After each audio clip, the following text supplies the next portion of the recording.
Hey there, it is Faith Talk Live. I'm Rick Probst. And I'm Dan Radcliffe. Hey, we're pumped about talking to this legend. If you're watching Facebook Live or YouTube Live, there he is. He's laughing. See, well, we were talking to him before we went live. It's Adam Holz.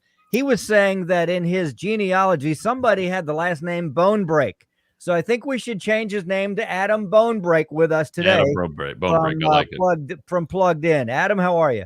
I am good. I don't have any broken bones today, but I love that name and I love that story. That's awesome. Yeah, wouldn't you like to know where that initiated? I mean, what was it that happened? It sounds so Viking to me. I know, right? And it's Scottish, but yeah, it does sound Viking, definitely. Hey, maybe it was part of William Wallace's clan or something. Yeah, I mean, who knows? right. That sounds, I like that. There you go. Well, Adam's with us. He's a part of Focus on the Family, Plugged In.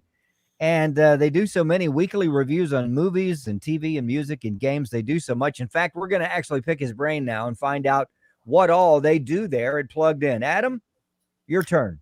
Well, at Plugged In, we spend a lot of time thinking about entertainment, popular culture, and technology. We want to be your one-stop shop for everything related to those things that you need to know about as a family. So our bread and butter really are movie reviews. So we hit pretty much everything that's in wide release and all of the big ones that are on Netflix and Disney Plus and Amazon Prime. We also review television, music, video games, books, YouTube channels, and I'm missing one. Anyway, that's what we do. And unlike most reviews where you're getting somebody's artistic or subjective opinion, what we want to do is tell you what's in something so you know ahead of time and you don't have to have a nasty surprise. So if your pain points as a family have to deal with profanity or sexual content or, violence or drug use, we'll break all of that down for you so you can be informed ahead of time regarding, what you can expect to find. And over on our blog, which is a tab at the top of our navigation on our page, we'll also deal with tech topics. So we'll do tutorials. Like if you're wondering, I've heard people talk about parental controls. How do I set up my parental controls on Netflix? We'll show you how to do that. And we're adding to that library of practical, concrete resources all the time. So that's what we do week in and week out. We publish about 25 reviews or so every week. Wow. And how the entertainment industry has changed in just the past few years. And I think accelerated by COVID, where everything is streaming online now and you can see it in the movie theaters or you can pay extra and see it online. I mean, how has that changed, or has it changed what you guys do and how you handle things? Well, I will say that before COVID, the movie theaters were really our primary focus. So we would focus on most of the stuff getting a wide release and a lot of stuff, the artier stuff, getting a limited release. And then COVID came along and shut everything down, right? And so we, like everybody else, pivoted to focusing on what was being released online. Before that, occasionally we might pick up a Netflix exclusive or an Amazon Prime movie. But obviously COVID pushed all of us there. And so really for almost a year, we were dealing pretty much exclusively with things that were being released in a streaming format. Right. Now movie theaters are being open again. We're getting, stuff released in theaters and online simultaneously. My family and I watched Dune at home the other night, for example, while lots of other folks went to the theater. And so our calculus has changed in that we're not just automatically doing everything that's in theaters, but we're having to compare what's the biggest buzz. Yeah. And there are weeks that the biggest thing that's happening isn't in the theater, it's on Netflix or Disney Plus. And so each week we cover typically anywhere from 4 to 7 or 8 major release movies on all those platforms. And we're trying to pick the ones that we think are most relevant to what families are going to be interested in. I got to ask real quick. Did you like Dune? Yeah, I did like Dune. I did. It's pretty dark. It's pretty violent. It's definitely worthy of the PG-13 rating, but I'm a fan of the book, and the previous 2 versions, the one in 1984 was just sort of gonzo crazy. It was a David Lynch version, very entertaining, but if you hadn't read the book, you got no clue what's happening. Yeah. And the 2000 one was a miniseries that It's faithful to the book, but pretty flat. This one kind of splits the difference, I think. Good. The big surprise in this one is that I didn't know going in, even though I should have.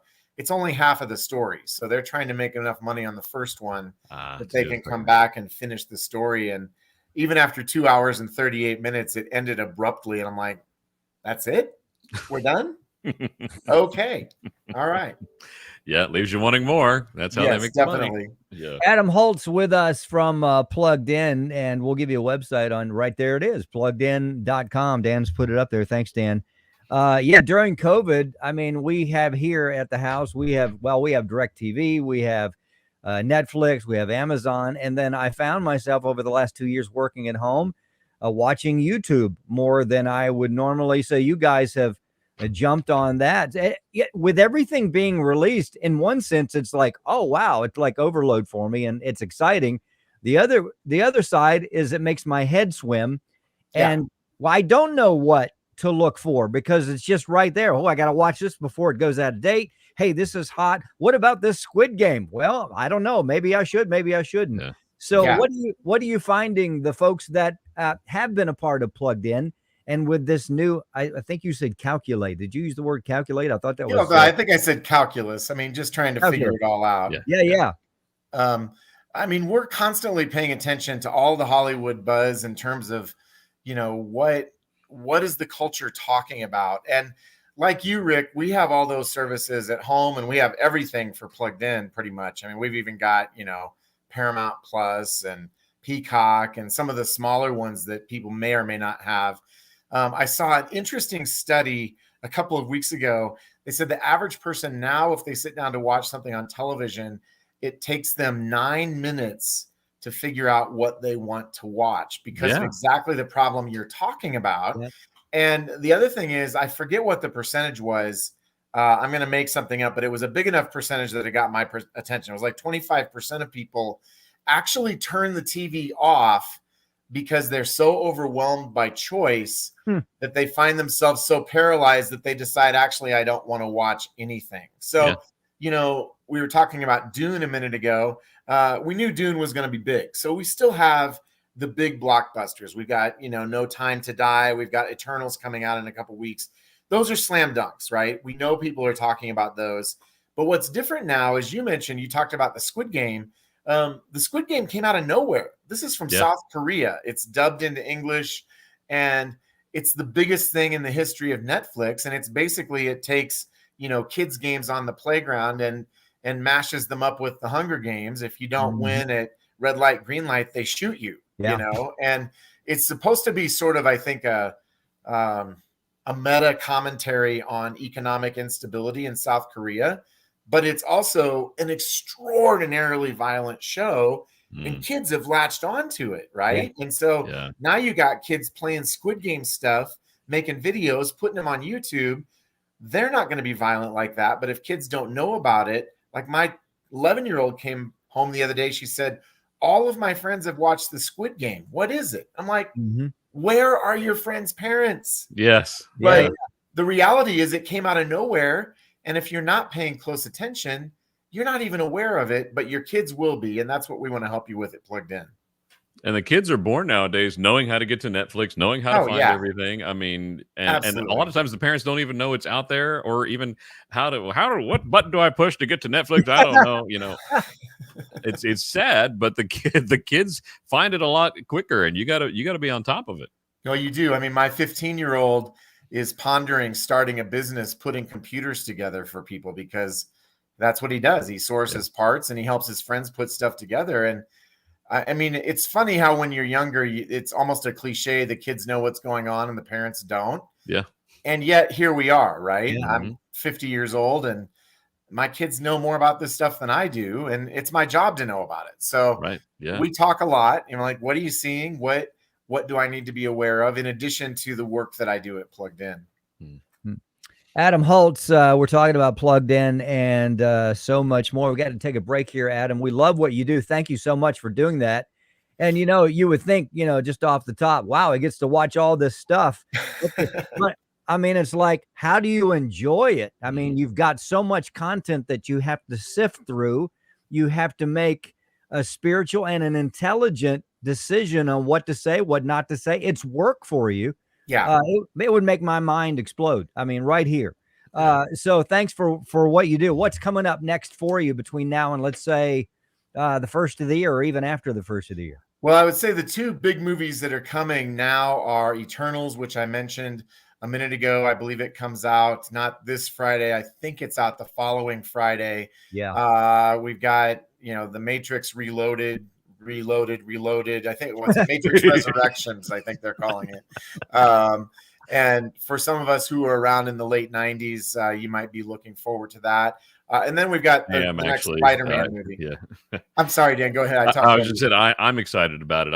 I'm interested to see it because I love the original trilogy. So, and they're acting as if the second and third movies never happened, which is a wise choice because.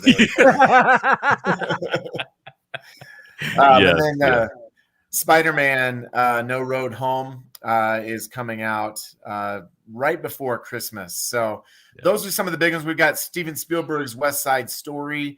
I'm curious to see what a Steven Spielberg musical looks like. I'm not sure. That's kind of interesting. Yeah. Hopefully Lin-Manuel Miranda is lurking back there somewhere, to help him. But those are some of the big ones coming out between now and Christmas. Awesome.